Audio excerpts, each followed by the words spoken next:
श्री स्वामी समर्थ. स्वामी कृपा ज्योतिषमध्ये मी भास्कराचार्य मंजुषा जोशी आपलं हार्दिक स्वागत करते.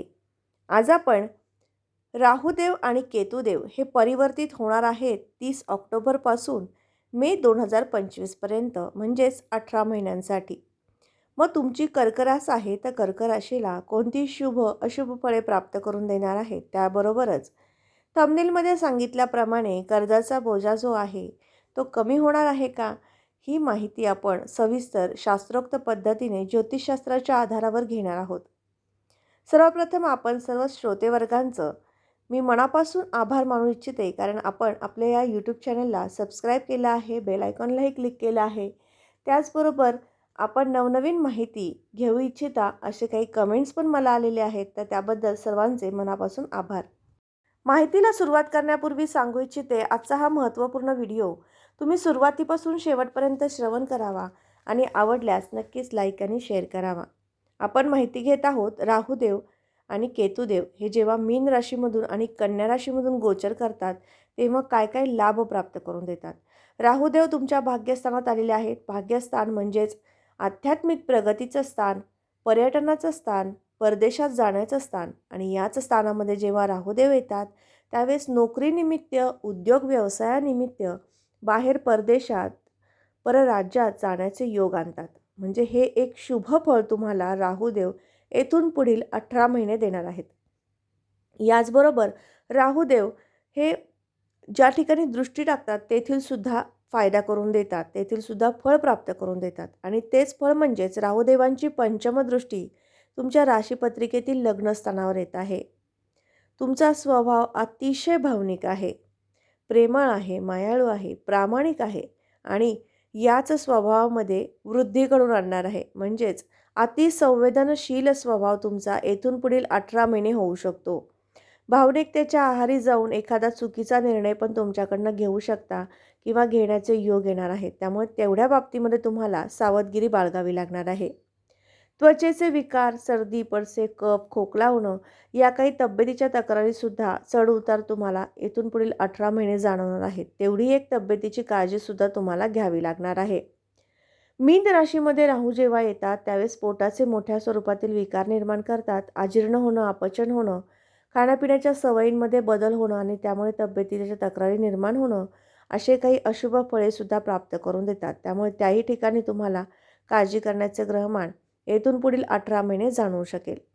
याचबरोबर राहुदेवांची नवम दृष्टी तुमच्या पंचम स्थानावर येत आहे. त्यामुळे तेथील शुभ फळे प्राप्त होतील. म्हणजेच अर्थात तुम्ही जर शिक्षणासाठी बाहेर देशात जाण्यासाठी प्रतीक्षेत आहात, फार प्रयत्न करताय, परंतु विजा, पासपोर्ट या काही संदर्भातील अडचणी येत आहेत किंवा घेण्याची इच्छा आहे शिक्षण बाहेर देशामध्ये, परंतु काही आर्थिक अडचणी आहेत, तर आता काळजी चिंता नसावी, कारण राहुदेव तुमच्यावर कृपा करणार आहेत.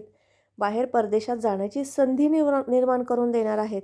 नोकरीनिमित्त किंवा विवाहानंतर सुद्धा बाहेर परदेशात जाण्याचे योग येणार आहेत. त्यामुळे तेथील सुद्धा सुखप्रदान तुम्हाला होणार आहे. याचबरोबर राहुदेवांची 12वी दृष्टी तुमच्या राशीपत्रिकेतील अष्टमस्थानावर येत आहे. आता अष्टमस्थान हे त्रिकस्थान, अशुभ स्थान मानलं जातं, परंतु अशुभ ग्रहाची म्हणजेच राहुदेवांची जेव्हा त्या स्थानावर दृष्टी येते तेव्हा तेथील अशुभत्व कमी होऊन एखादं शुभफळ प्राप्त होतं. अर्थातच तुम्ही फार दिवसापासून एखादी अचानक संधी यावी आणि माझ्या जीवनामध्ये काहीतरी शुभ गोष्ट घडावी अशा प्रतीक्षेत होता, तर आता प्रतीक्षा संपली असं म्हणायला हरकत नाही, कारण येथून पुढील 18 महिने तुमच्या जीवनामध्ये अगदी योग्य, सुयोग्य असं काहीतरी जीवनामध्ये घडून देणारं, जीवन घडून देणारं कार्य तुमच्याकडनं होणार आहे. म्हणजेच तुमच्या करिअरला एक चांगलं वळण प्राप्त होणार आहे. नोकरी प्राप्त होऊ शकेल, व्यवसाय वृद्धिंगत होऊ शकेल, म्हणजे हेही शुभ ग्रहमान तुम्हाला प्राप्त होत आहे. आर्थिक संदर्भातील खूप मोठ्या अडचणी होत्या, पैशासंदर्भातील तक्रारी निर्माण झाल्या होत्या, उद्योग व्यवसायाला पूरक असा पैसा तुमच्याकडे नव्हता आणि त्यामुळे तुम्ही व्यवसाय डेव्हलप करू शकत नव्हता, वाढवू शकत नव्हता. कारण राहुदेव येथून मागे म्हणजे आता सध्या स्थितीमध्ये सुद्धा मेष राशीमधनं गोचर करत आहेत, म्हणजेच तुमच्या राशीपत्रिकेतील दशम स्थानामध्ये विराजमान आहेत. त्यामुळे व्यापारामध्ये सुस्थिती निर्माण होत नाही, आर्थिक अडचणी येत आहेत. पण आता तुम्हाला काळजी करण्याची आवश्यकता नाही, कारण राहुदेव 30 ऑक्टोबर नंतर तुमच्या दशमस्थानाला सोडून मागील राशीमध्ये म्हणजेच मीन राशीत येणार आहेत. आणि तेथील शुभत्व वाढवणार आहेत. आता थंबनेलमध्ये सांगितलेल्या प्रश्नाचं उत्तर आपण घेणार आहोत. म्हणजेच कर्जाचा बोजा कमी होणार आहे का? तुमच्यावर असलेलं कर्ज कमी होणार आहे का? किंवा कुठल्या संदर्भात कर्ज वाढ होऊ शकतं याची माहिती घेत आहोत. तर अर्थातच राहुदेव भाग्यस्थानात आले तर तुम्हाला यश, कीर्ती प्राप्त करून देतील.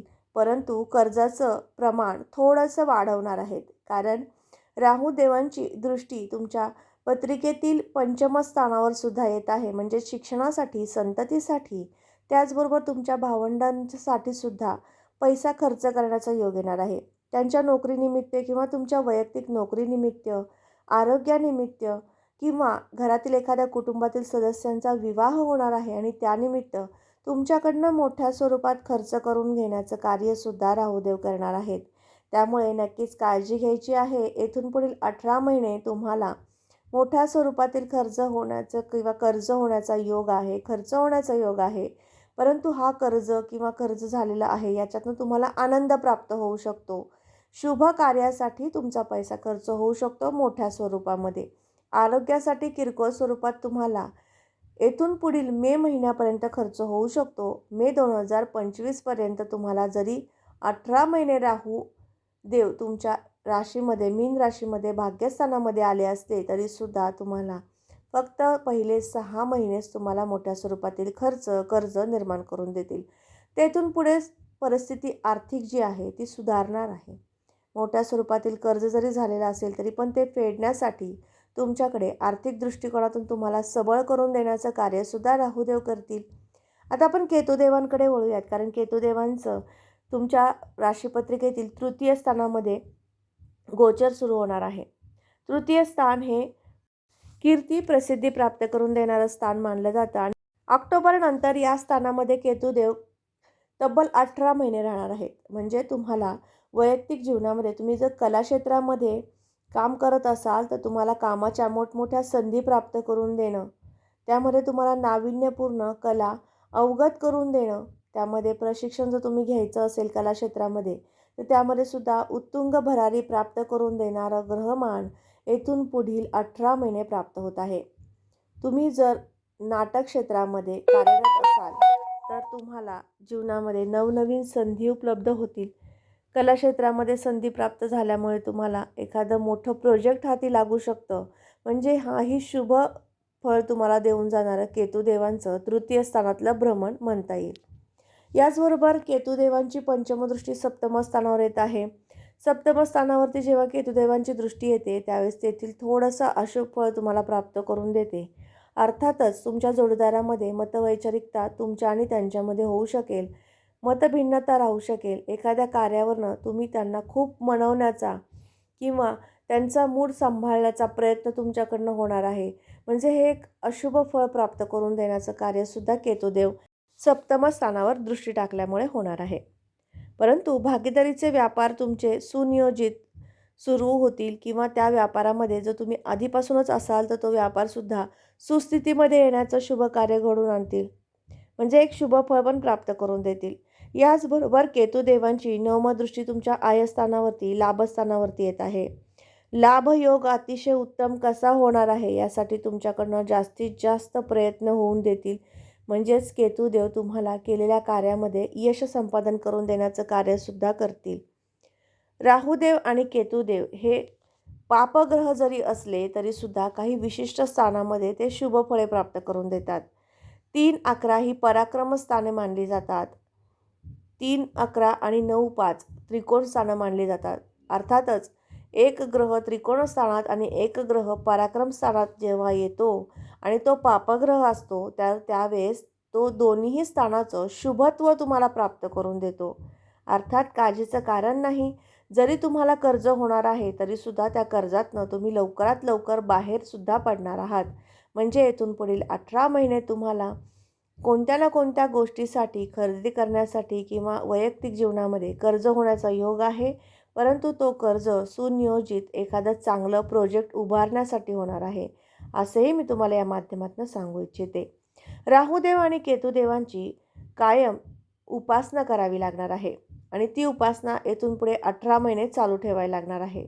ती उपासना म्हणजे राहुदेवांचा, केतुदेवांचा नवग्रह मंत्रामधील जप सुरू करायचा आहे.